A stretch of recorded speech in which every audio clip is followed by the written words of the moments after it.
So first, Vivian, I've done tremendous research on civil, under the hood research, and I got to meet you, communicate with the staff. One thing I had in mind is the potential of abuse. Not only, of course, we understand it can be abused by token holders, but I mean, theoretically, how do you know for sure that the council itself might abuse power?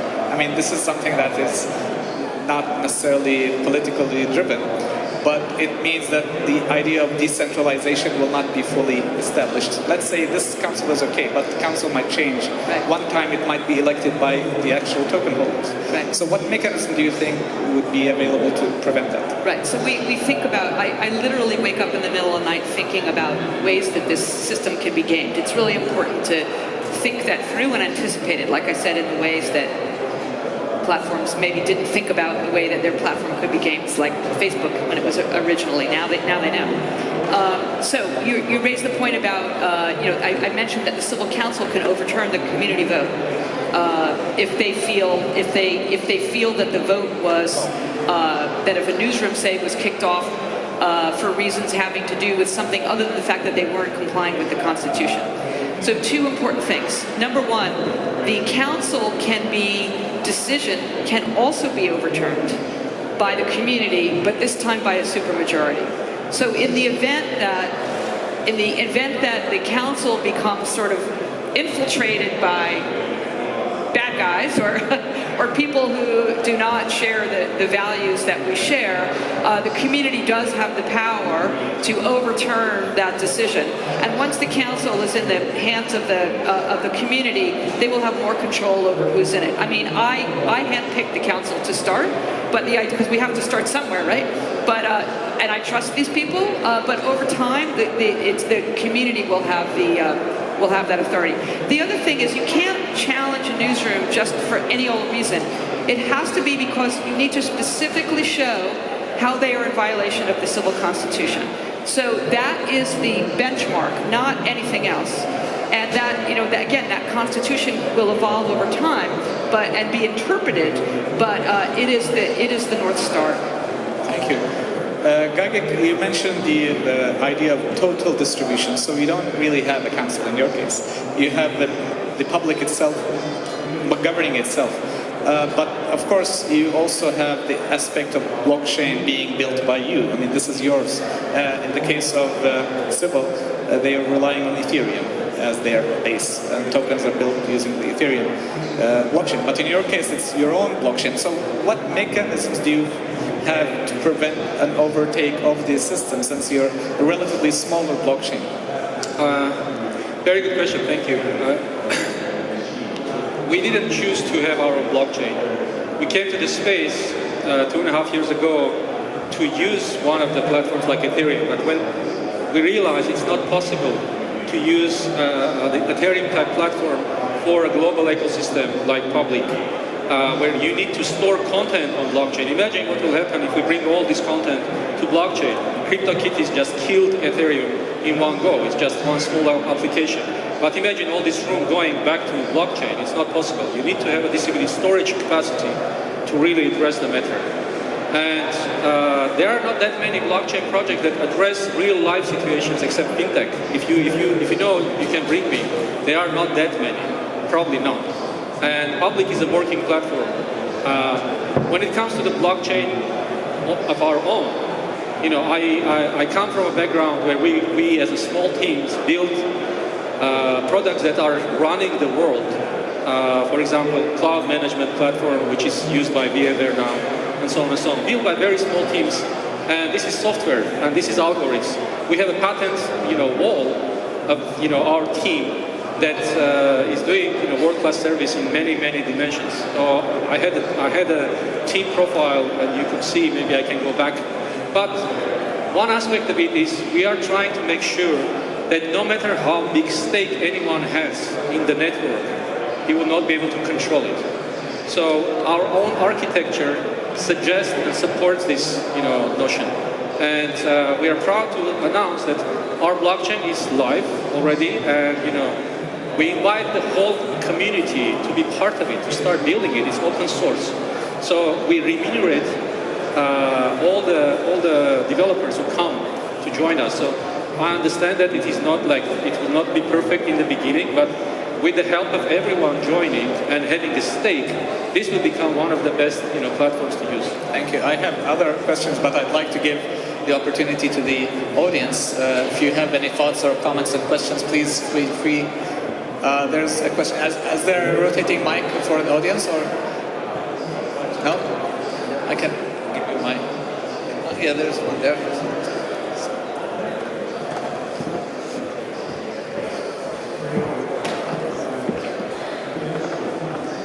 Please introduce yourself. Is it on? Hello, I'm Milos Milosavljevic. I'm from the digital marketing agency 4 Dots from Belgrade. But in my past I was also affiliated with media for most part of my career. I worked as a head of digital at the Balkan Investigative Reporting Network, which is the largest independent media network in the Balkans. And my question relates basically to your tokenomics for both of you, and how you plan to curb speculation and basically the appearance of speculative players within the ecosystem who will just look to sell their tokens for short-term gain and for fiat currency. I'm happy to address that. First of all, anybody that thinks that they will, by investing in a journalism venture, they're going to get rich, hasn't really been paying very much attention to journalism. So I don't think we're going to attract people that are looking to get rich quick, because they won't. We're building this for the long term. But your question is about how do we keep, will there be speculators that come in despite that? There may be some. We have caps on the number of tokens you buy. You have to go through quite a rigorous, unfortunately a little bit overly rigorous set of steps to actually buy the currency. And also we're only putting 1/3 of the tokens on sale to the public. Another third is going to partners in journalism, because we want, who are working with us, because we want a lot of those tokens in the hands of people who we trust to know what to do with them. And the other third is with the civil media company, and it will also be used for partnerships.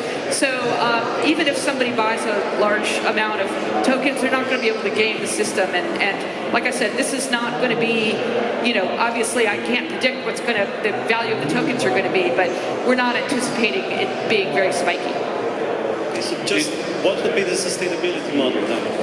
The sustainability model is the value of bringing more members of the public and more newsrooms onto the platform who are using it to support quality journalism. Imagine imagine Facebook, right? If Facebook I'm not saying we're going to be Facebook, but you look at Facebook, which started so modestly and has such tremendous value, all of that value going either to the original founders or the shareholders. Imagine if all that value that was captured with the newsrooms and the citizens. That's conceptually the idea, and there's more detail than that. My answer is we are creating a space for true owners. Yeah. And I was meeting 20 Japanese recently in our small room, and I said I love Japan because it's so clean, one of the countries cleanest in the world. But there is one street in Japan or in Tokyo which is called Roppongi, and this is polluted street because no ownership exists there. You can do anything you like, and so on and so on. So PUBLIQ is a space which is guarded by owners, and proof of concept that we are using, modified proof of concept, eventually will become proof of reputation.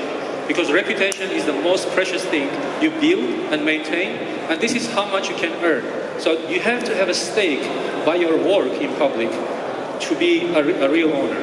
And this is the stakeholders who will guard the space. So this is community governance more, but owners governance that will guard the interest of all. So this is a global cooperative with vested interest by all in one space. Thank you very much. Other questions from the audience? Yes, there's a question here. Just a second, we'll get the mic. Yes. Just a very short one. What is the difference between civil and public? What differentiates you? Do I have two options? as an outsider, maybe I can give you my perspective at least. We've done a study. First, of course, the objectives are different. Civil is focused on journalism for sustainability. So the aspect of journalism is key. And the PUBLIQ is more for media at large, all sorts of media. And that might be also including, a part of it might be about journalism, but it's not the same as, so it's a subset, the subset is with civil, which is journalism. But they're not into the advertisements, media, other bigger, is that my correct interpretation? Yeah, I would say we are offering the platform on which you can build a media enterprise, any enterprise actually. Because you have all the prerequisites for creating an economy. And we're shifting from profit to an appreciation model of the world practically. Because I think in the future, you are going to have the main owners as vested owners in everything that is happening in the world. So we are looking into future and we are building a small cell that can help to build more economies on it. Good, so I hope it's clear now. Anyone else like to contribute? Ask. Yes, there's a question. Hi, I have a question, something related to the previous question. Currently, how many blockchain media initiatives are going on, like civil and public, and are they in a competing relationship with each other? I don't see them. Can I take that? I don't see us as competing. I see us as actually we're very complementary, and we have the exact same goals. That would be like saying, one news platform, that would be like saying, is there really room for 2 or 3? I'm aware of one other in the world, journalism platforms in the world today. Of course not. I think that our messages, we're going at it a different way. We have slightly different methods, but I think, if I can speak for you, I think that our goals and our aspirations are very, very similar. So I don't see us competing at all. We are not competing, and we welcome this new emergence of new thinking in the space of media. And I would be happy to see if Ethereum doesn't work, then maybe civil can use PUBLIQ. So why not? So I think we are really fueling the same purpose. There's also very important, people do not understand blockchain. So the more organizations that are out there that are explaining it, it's better for everybody. Yeah, I actually agree, and it looks like it reminds me of the early days of the internet again. When you find more and more people using it, even for different purposes, then it's still good for everyone. So awareness is rises, the idea of potentials, possibilities, what can happen, what cannot happen. So it's more about building a culture that makes it possible for you to work in this space. Yes. Just Vincent from Oliver. I'm just talking on behalf of our members. You've got few publishers getting into this field. And as you said, Vivian, it's not understand. They don't understand exactly what is the future prospects for blockchains. Some of their staff are pushing for these projects. We had this discussion before. Just a public question. They need some, support, financial support, grants, funding programs, etc. So I'm back to another question. Where do you think they can get this support actually to work with you? This is. Thank you for that question. It's very important. One of the things we're doing is just about I've been meeting with, and my colleagues, we've been meeting with news organizations all over the world. Most, at least for the large news organizations, most of them have blockchain on their radar. They know that this is going to be a bigger and bigger factor in the world. They're not quite sure what to do about it, how to experiment with it. So what we're doing with them is we're creating a way, we're helping them figure out a way to experiment with blockchain with us. And it doesn't cost them anything. This isn't about, there's no financial benefit to us in this, and there's no cost to them. We're helping we're building the blockchain plugins for, we've already built one for WordPress, we're building them for Drupal, we're going to be creating the plugins for all kinds of content management systems. We're helping to walk them through. We are literally giving them tokens away so that they can experiment. Like I said, we want those tokens in the hands of news organizations. So we're really giving them sort of a sandbox, so to speak, where they can experiment with blockchain with us. So it's to their benefit, it's to our benefit, and mostly it's to the benefit of the public. Yeah, just full disclosure, I also got tokens, but they were test tokens. They were worthless. The idea behind them From was us? Okay. Test tokens are used for testing yeah. purposes. So We'll talk. So when, not that I need tokens, but I was able to at least demonstrate that. I mean, test the platform, and it seems to have been working actually with the test network. So yeah, everyone is encouraged. For PUBLIQ, we invite the owners to join and start owning PUBLIQ, and from day one they will start earning. So our testnet will deliver end of this year 3 million tokens to tested participants, and we are happy to announce that there are many publishers joining PUBLIQ already. Just notable ones like CDF, ARD, with two programs, testing PUBLIQ and working with us. But PUBLIQ is a growing ecosystem of economy. So reputation brings you value immediately. You start working, you start earning.